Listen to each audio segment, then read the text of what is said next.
Hello and welcome to the Daily Mill for Tuesday, the 6th of January 2026. In today's Millwall news, we start off with this. Transfer deals are being made. Not the ones we want. Good players coming in to help us get promoted from this hell of a division. George Evans on loan at Hartlepool. He's extended his Hartlepool loan. Just for a month. So, George Evans has extended his loan at Hartlepool United until the 7th of February 2026. The goalkeeper has impressed between the sticks for the Enterprise National League side and will now stay in the North East for a further month. Keeping up to date with the progress of George and the Lions' only other loanees in Mill's Loan Watch feature. So it's for another month. It's until the 7th of February. Now you think, well, that's after the transfer window's closed. Yeah, but not for amateur football in England. So I believe that amateur football in England, which the National League is, will have a later transfer deadline. The old one, the March one. So there you go. I could speculate as to why they've done this. I think it's a youth loan. I think what they've done, which means that, let's say Hartlepool United, they get a game postponed because of the weather, then George Evans can come back and play for Mill's under 21s, or even Mill's first team. Maybe sit on the bench if needed because of the Joel Coleman thing, etc. We still haven't heard about that. The deadline for submissions was on the 5th. We didn't hear anything yesterday. We haven't heard anything today. You would hopefully that they pull their fingers out of their asses and deal with it. If Livermore and Coleman have admitted the charges, do it before the Burnley game so that the Burnley game is included in one of the suspensions. But what can you do? And not only that, but obviously, will whatever they're doing at the FA, will that be delayed because of the weather now? Or you would imagine that they could do it on Zoom, but this is the FA. They still probably do things the old-fashioned way. So there you go. George Evans on loan. It might be as well about why it's only a month. So Hartlepool United, they're kind of in the middle, They're kind of stranded from the playoff above them unless they win every game. If they win game after game after game, they could get into the playoffs. And the teams below them are probably not better than them, so they shouldn't really be in trouble with relegation. Although it is 4 places in that division, which means the relegation does stay there for quite some time. So it may be that they're thinking, I don't know if how much they're paying for George Evans' services. It may be that they're thinking, if we look like we're there or thereabouts as to being safe in the division, come the 7th of February, let's just, wave George Evans goodbye, shake his hand, say thank you very much, and then, save some money until the end of the season. And just go with what we've got and see it out and finish where we finish. Maybe that's their plan as well, I don't know, but there you go. Now moving on to this, also from millwallfc.co.uk, the club's official website. Great photograph there, chopping heads off. I believe it's the one on the left. Jayden Tektas receives Turkey under-19s call-up. So Jayden Tektas has received a first ever call-up to Turkey's under-19 squad. Turkey play Uzbekistan's under-19 side in 2 friendly matches between the 11th and the 14th of January, with Mill under-18 star Jayden hoping to be involved. So congratulations on your call-up. Oh, there's a better photo. Yeah, that's the photo there. I believe he's the one on the left. Kind of a weird time to have a friendly match. Is it like a holiday in Turkey at the moment, or next week? Is it? I don't know. Maybe these are school kids. Well, sort of school kids to some extent. Maybe it's Maybe they have a different academic calendar over there, so they're putting the friendlies here. I don't know, but maybe it's because it's the maybe it's like a winter break thing. I imagine they probably got quite a few players in Germany. Do the Turkish have a winter break? I mean, it's fucking sunny there, isn't it?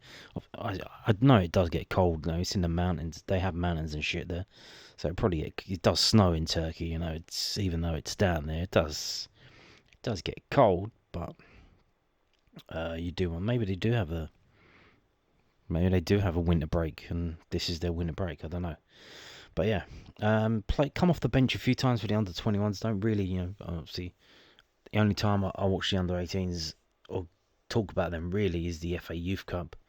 But other than that, not really. Don't really cover the under-18s. So there you go. A midfielder, I believe, to some extent. Now, talking of youngsters, here we go. This is from the Evening Standard via the MSN.com network. Crystal Palace youngster set for Championship loan as medical booked. Yeah, this seems to be rumours at the weekend. It seems to be getting nearer and nearer and nearer. There is some suggestion that they might try to delay it until after their game on Wednesday, but then, why? So they can fill a spot on the bench, and they're not going to bring him on. So yeah, Crystal Palace are preparing to send Romain Esse, remember him, to Coventry City on loan until the end of the season. We play them on Tuesday the 20th of January. We've got Burnley, we've got Watford, and we've got Coventry away. Those are our next 3 games. The 20-year-old has played sporadically in the UEFA Conference League this term, but is yet to break into the Eagles' first team on a regular basis and has appeared only 7 times in all competitions this season. But talks between Palace and Coventry have been ongoing for some time, and Esse is now set to join the Championship leaders managed by Chelsea legend Frank Lampard for the next 6 months. Evening Standard understands Esse's medical will go ahead in the coming days, and he will play no part in Crystal Palace's Premier League meeting with Aston Villa on Wednesday. Previewing visits, well, I don't care about that.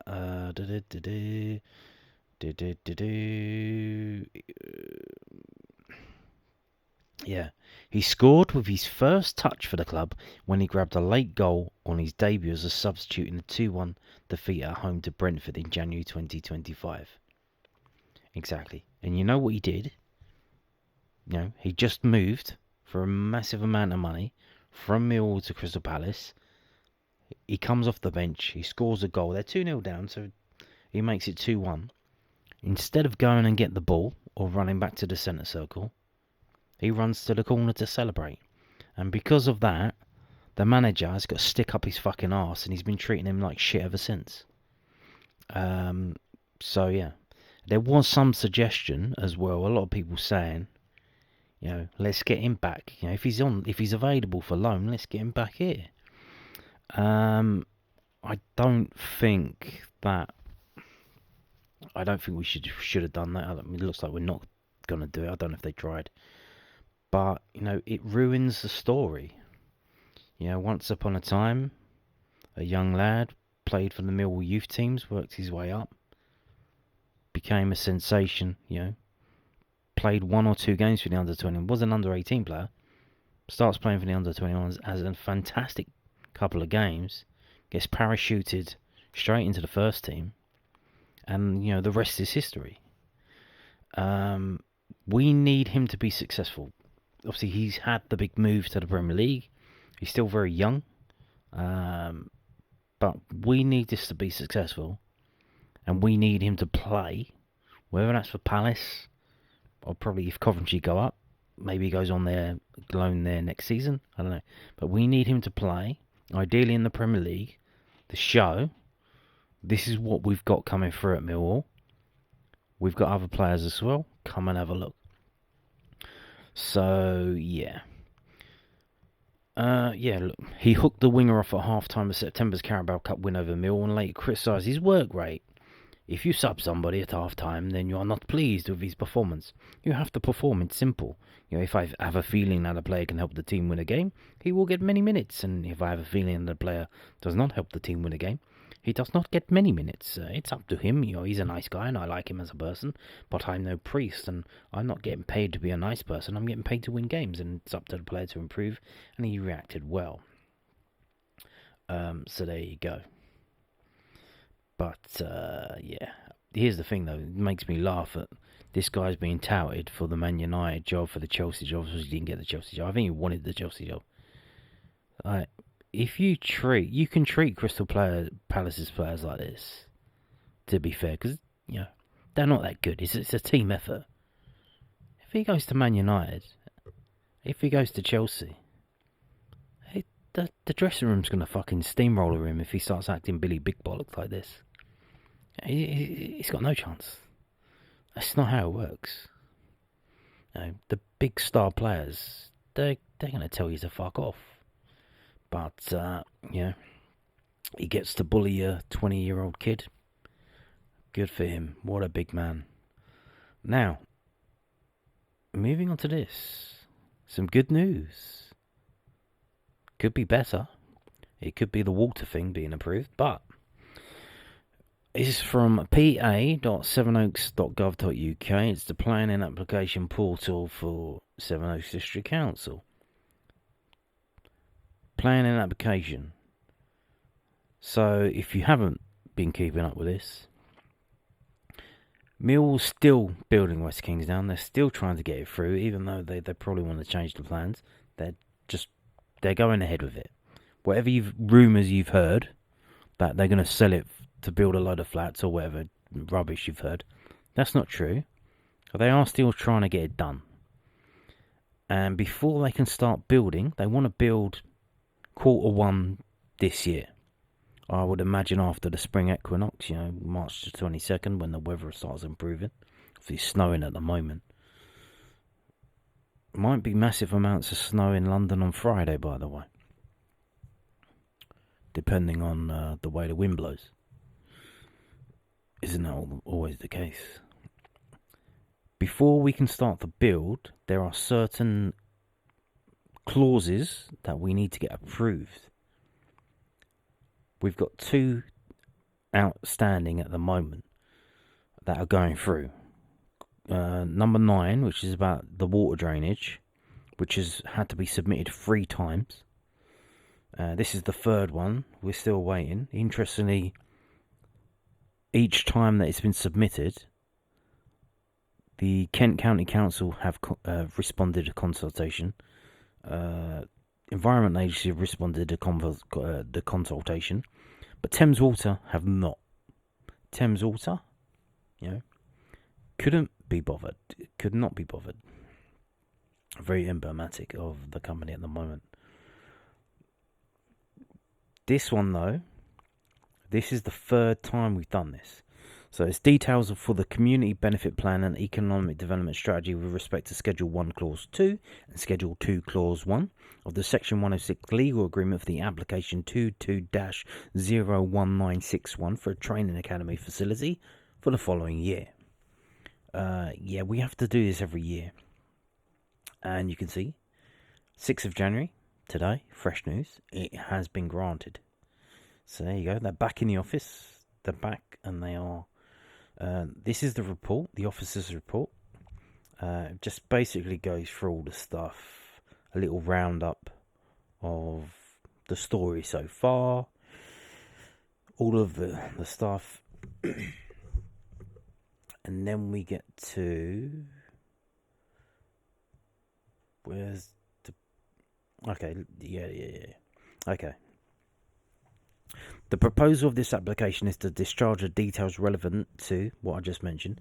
The Section 106 agreement details how the first community benefit plan must be approved by Sevenoaks District Council within 6 months of the commencement of the development. The first plan was submitted and subsequently granted in June 2023. This was prior to the commencement of works, which is acceptable. A follow-up plan was submitted in the summer of 2024 for the summer 24 to 25 period and subsequently granted. The commencement of the development is still yet to start, and therefore The third plan for the period of July 25 to June 26 is also prior to any commencement of works and occupation of the site. This limits some of the aspirations of the club for more targeted local benefits, which I think, obviously, they don't even know. They're probably working on it at the moment. They don't know who the builders are going to be, the construction company. But one of the things is they want them to employ local people to build the thing. That's like they want jobs for local people. So there you go. Obviously, you can't, until you start building it, you can't give jobs to local people. So it's a catch-22, as they say. This limits some of the aspirations. However, as summarised below, the plan still details that sufficient work in the local and wider community has occurred and will continue to occur over the rest of the CBP plan period. As per previous plans, the July 25 to 26 plan is divided into the following quarters. The Section 106 details how the club are required to provide updated community benefit plans to the council for its approval annually, which shall take account of the findings set out in the CBB monitoring report provided pursuant to paragraph 3 of the schedule. Exactly. The proposals outlined in the plan detail the measures actions taken since the acquisition of the site by the club. It also explains the delays in commencing the development and thus occupying the site and how this has shifted some of the goals and aspirations of the CBP and the economic development strategy. The plan also outlines the continuation of many of these measures over the next 12 months, as well as detailing new actions. There appears to have already been a reasonable amount of outreach programs with schools, food banks, local football clubs, and more. The club also appears to have supplied matchday tickets, run holiday camps, and supported other grassroots football clubs in the area. Alongside this, a monitoring tracking plan has been submitted. This details whether the planned actions included from previous plans are on track and whether any actions are required to accord with the CBP. A meeting was held with the council's communities and partnership development to review the progress and expand the monitoring plan. This was following initial comments from the council raising concerns the information was insufficient. The meeting also helped shape the direction and content of future plans in collaboration with the council's communities department.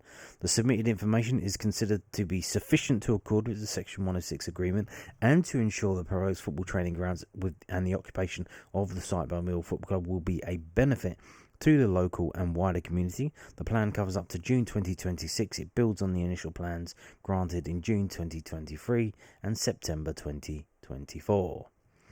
The economic development strategy is less advanced than the community benefit plan, as the latter is already active prior to commencement of the approved development under application, etc. As explained within the submission, the delay to commencing the granted permission means the economic strategy is unable to further progress without the construction of the facilities. The main aspect of the strategy is aiming to provide training, work experience, volunteering opportunities and apprenticeships during the construction phase of the development. The direction and plans are considered sufficient at this stage, but would be expected to be more detailed post-construction and during the operation of the site. Conclusion, we agree. There you go. Have some of that. And here is the thing,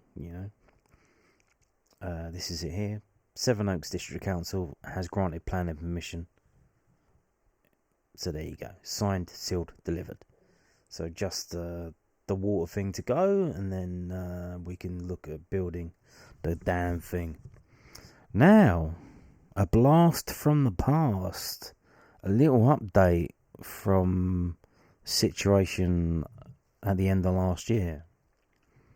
This is from City AM. I believe it was published on Boxing Day. What a nice time to, hide some news during the Christmas week.